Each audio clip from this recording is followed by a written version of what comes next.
This expedition has very much been about holistic science.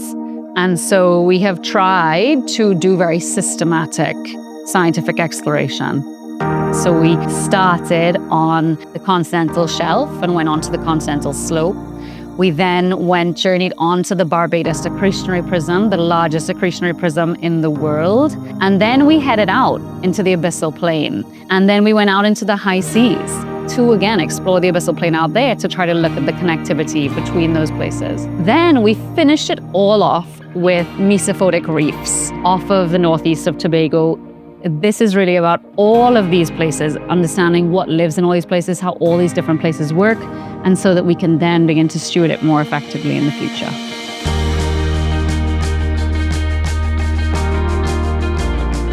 This area is very different from anywhere else I've worked in the deep ocean.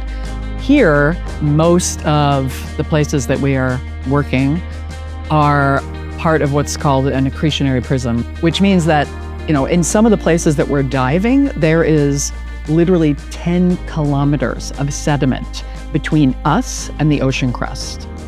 You have a plate and it has a pile of sediment on it, and it is moving towards another plate. It's going down, but in the process, it's bringing a little bit of the sediment down with it as it heads into the mantle. And then some of that sediment is getting added to the upper plate. And through time, you end up with this massive bulldozed system. You get massive pressures that are building up at the base of it, because in addition to the new stuff coming in, you also have the weight of everything above and high temperatures. So you have all the ingredients necessary for hydrocarbon formation, as well as really high fluid pressures. And they tend to travel up these faults that develop when all of that sediment is crushed together to get all the way to the top of the prism. Because this massive amount of sediment, we actually have to hunt for, in this case, bubbles that might indicate places where life would congregate.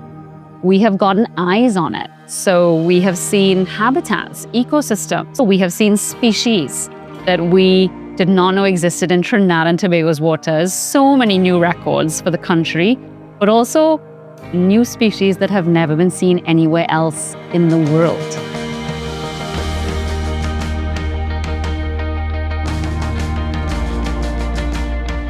On this expedition, I am here to test out a new novel cryoprotectant to preserve marine invertebrate biodiversity.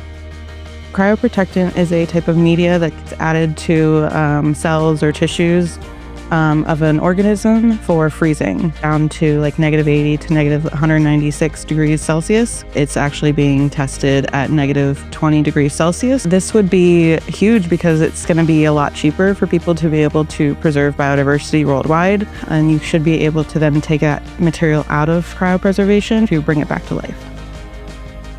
So conventional cryoprotectant will penetrate into the cells and it will form ice, but this novel cryoprotectant will allow us to be able to kind of form a boundary around the cell membrane so it's not penetrating into it, so it's going to be less harmful to the cell membrane.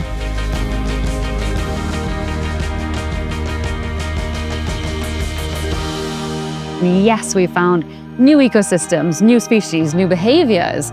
But we've also found evidence of us. Humans, we have seen our trash in the deep sea, and that means that what we are doing on land, which feels very detached, is of course also having an impact.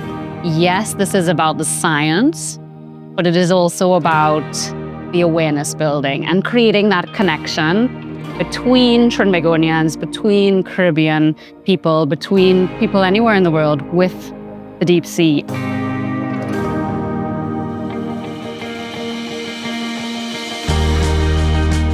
One of the most important things about this expedition has been about strengthening capacity in country and in the region.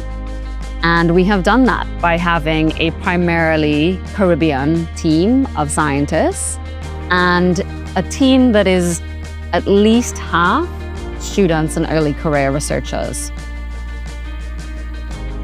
This is my first time any sort of ocean research expedition. I think it really opened up my eyes to the sort of career I can get myself into and try not to limit myself. There is so much that we now know about Trinidad and Tobago that we did not know just 4 weeks ago. It is not about the last 4 weeks anymore.